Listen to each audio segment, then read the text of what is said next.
దళిత బహుజన party జాతీయ committee అధ్యక్షులుగా పనిచేస్తున్నాం మరియు సుప్రీంకోర్టు ఆఫ్ ఇండియాలో న్యాయవాదిగా ప్రాక్టీస్ చేస్తున్నాను. ఈరోజు మంచిర్యాల జిల్లా కేంద్రంలో దళిత బహుజన పార్టీ ఉమ్మడి ఆదిలాబాద్ జిల్లా ముఖ్య నాయకుల సమావేశం ఏర్పాటు చేయడం జరిగింది. త్వరలో తెలంగాణ రాష్ట్రంలో నిర్వహించే ఎంపీటీసీ జెడ్పీటీసీ ఎన్నికల సందర్భంగా కసరత్తు చేయడం కోసం ముఖ్యంగా రేవంత్ రెడ్డి నాయకత్వంలో ఉన్న కాంగ్రెస్ ప్రభుత్వం గత ఎన్నికల్లో ఇచ్చిన వాగ్దానాలని విస్మరించి వాగ్దానాలను అమలుపరచకుండా కేవలం ఉత్తుత్తి కబుర్లు చెప్పి తెలంగాణ ప్రజలు ముఖ్యంగా దళిత భోజన ప్రజల చెవిలో ఊపెడుతూ మరి హామీల్ని నెరవేర్చకుండా కబుర్లతోటి కాలక్షేపాలతోటి మీడియాతో మాట్లాడుతూ కేవలం పేపర్ షీట్ మీద వచ్చి కాలక్షేపం చేస్తున్నారు. ఈ 2 ఏళ్ళుగా రేవంత్ రెడ్డి నాయకత్వంలో కాంగ్రెస్ ప్రభుత్వం ఆధ్వర్యంలో ఎటువంటి అభివృద్ధి జరగలేదు. అన్ని స్కీముల్ని స్టాములుగా మార్చారు. అసలు ఎస్సీ ఎస్టీ సప్లైర్ నిధుల్ని ₹1 విడుదల చేయలేదు. ఎస్సీలు ఎస్టీలు బీసీకి సంబంధించిన వారి ఆర్థిక అభివృద్ధి కోసం ఉద్దేశించి ఉన్న ఆ ఫైనాన్షియల్ కార్పొరేషన్కి ₹1 కూడా విడుదల చేయలేదు. ఇటీవల తెలంగాణ బడ్జెట్లో ఈ దళిత బహుజన ప్రజలకు సంబంధించిన జీవన సామాజిక ఆర్థిక అభివృద్ధి కోసం వాళ్ళు పట్టించుకోలేదు.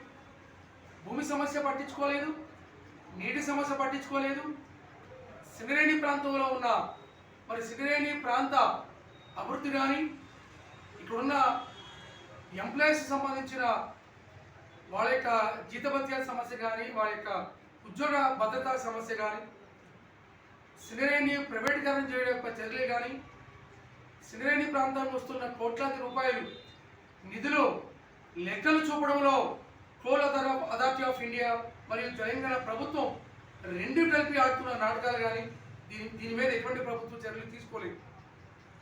ముఖ్యంగా ఎస్సీలు ఎస్టీలు బీసీలని గ్రామీణ ప్రాంతాల్లో దెబ్బతీయాలని వాళ్ళని రాజకీయంగా ఎదగనీయకుండా ప్రాథమిక స్థాయిలోనే వాళ్ళ కాళ్ళు నరికే ప్రోగ్రాము ఈ ఎంపీటీసీ జెడ్పీటీసీ ఎన్నికల్ని రద్దు చేయాలని చెప్పి ముఖ్యమంత్రి రేవంత్ రెడ్డి ఈ పటేళ్ల దోపిడీ రాజ్యం ఆలోచిస్తుంది.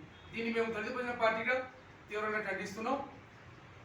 ఎంపీటీసీ జెడ్పీటీసీ ఎన్నికలు నిర్వహించాల్సిందే. దానికోసం రోడ్ మ్యాప్ ప్రకటించి ఇమీడియట్లీగా తెలంగాణ ఎన్నికల కమిషన్కి రాష్ట్ర ప్రభుత్వం తరపున రాష్ట్ర పంచాయతీరాజ్ విభాగం ఆదేశాలు ఇవ్వాలని సందర్భంగా ముఖ్యమంత్రి రేవంత్ రెడ్డిని రాష్ట్ర మంత్రిమండలిని డిమాండ్ చేస్తున్నాం. భూమి సమస్య మీద గతంలో ధరణి ఉన్నా ఇప్పుడు భూమాత ఇవన్నీ కూడా ప్రభుత్వాలు మారితే పేర్లు మారుతున్నాయి తప్ప భూమి సమస్య ఏమీ పరిష్కారం రాలేదు. తీవ్రమైన నష్టాలు జరుగుతున్నాయి. ఇప్పటి వరకు తెలంగాణ రాష్ట్రంలో 5 లక్షల వేల ఎకరాల ప్రభుత్వ భూమి, బంజరు భూములు ఉన్నాయి, అటవీ భూములు ఉన్నాయి. ఈ భూమి అంతా కూడా పేదలకి పంచాల్సిన అవసరం ఉంది. ముఖ్యంగా ఎస్సీ ఎస్టీ బీసీ సామాజిక వర్గాల్లో ఉన్న పేదలకు, సాగుదారులకు, అటవీ ప్రాంతాన్ని సాగు చేస్తున్న ఆదివాసీ ప్రజలకు వీళ్ళందరూ కూడా పట్టాలు పంపిణీ చేయాలని, దానికోసం ఒక ప్రత్యేకమైన స్పెషల్ డ్రైవ్ కార్యాచరణని రాష్ట్ర ప్రభుత్వం ప్రకటించాలని ఈ సందర్భంగా దళిత బహుజన పార్టీ డిమాండ్ చేస్తున్నది. మరి ఇటీవల పురపాలక సభ ఎన్నికలు నిర్వహించారు. మీరు ఏదైతే గాలి హామీలు ఇచ్చారు, ఖచ్చితంగా పురపాలక సంఘాలకి అవి మున్సిపల్ కార్పొరేషన్ కానీ మున్సిపాలిటీస్ కానీ దాదాపు కేంద్ర రాష్ట్ర ప్రభుత్వాలకు సంబంధించిన నిధులు దాదాపుగా 5,000 కోట్ల రూపాయలు ఈ స్థానిక సంస్థలకు, మున్సిపాలిటీలకు, కార్పొరేషన్కి నిధులు తక్షణమే గ్రాంట్ రిలీజ్ చేయాలని ప్రభుత్వం డిమాండ్ చేస్తున్నాం. ముఖ్యంగా రాష్ట్రంలో దళితుల మీద దాడులు, హత్యలు, అత్యాచారాలు ప్రతిరోజు జరుగుతున్నాయి. ఆత్మహత్యలు జరుగుతున్నాయి. లాయర్ని నడి రోడ్లో నరికి చంపుతున్నారు. లాయర్కి రక్షణ లేదు. ఇలా అన్ని వర్గాలు కూడా సమస్యల మీద బాధపడుతున్నారు. రైతాంగానికి ఇచ్చిన హామీలు నెరవేర్చలేదు. మరి రైతు బంధు కానీ, రైతులకు సంబంధించిన విత్తనాలు కానీ, సబ్సిడీకి సంబంధించిన విషయాలు కానీ, గిట్టుబాటు ధరలు కానీ, మరి పత్తికి సరసమైన ధర కానీ ఇవ్వకుండా రాష్ట్ర ప్రభుత్వం నిర్లక్ష్యం వ్యవహరిస్తుంది. రైతాంగ సమస్యల మీద, అదేవిధంగా కేంద్ర ప్రభుత్వం నరేంద్ర మోడీ అమిత్ షా తీసుకొచ్చిన 42 లేబర్ చట్టాలను గతంలో ప్రపంచ మేధావి రాజ్యాంగ నిర్మాత డాక్టర్ బిఆర్ అంబేద్కర్ గారి నాయకత్వంలో బ్రిటిష్ గవర్నమెంట్లో ఏర్పాటు చేసిన 42 కార్మిక చట్టాలని మొత్తం రద్దు చేసి 4 లేబర్ కోర్టులుగా కేంద్ర రాష్ట్ర ప్రభుత్వాలు కుట్ర చేసి అమలుపరుస్తూ కార్మికులు శ్రామికుల హక్కుల్ని, వారి మానవ హక్కుల్ని, చట్టబద్ధ లేబర్ హక్కులని కూడా అణిచివేయడానికి కేంద్ర రాష్ట్ర ప్రభుత్వాలు పనిచేస్తున్నాయి. తక్షణం 4 లేబర్ కోర్టులు రద్దు చేయాలని, దీని గురించి రాష్ట్ర ప్రభుత్వం వైఖరి ఏంటో, మరి కాంగ్రెస్ ప్రభుత్వం వైఖరి ఏంటో చెప్పాలని ప్రకటించాలని సందర్భంగా డిమాండ్ చేస్తున్నాం.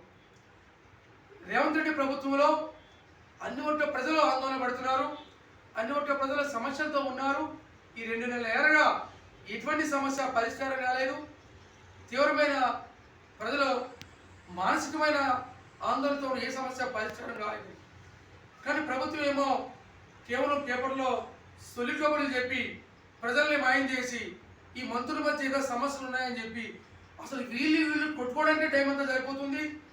మరి అధికార పార్టీ ఎమ్మెల్యేలు మంత్రులు కొట్టుకోవడం, తూట్యామాక్యం తండుకోవడం, అదేవిధంగా ప్రతిపక్ష పార్టీల మీద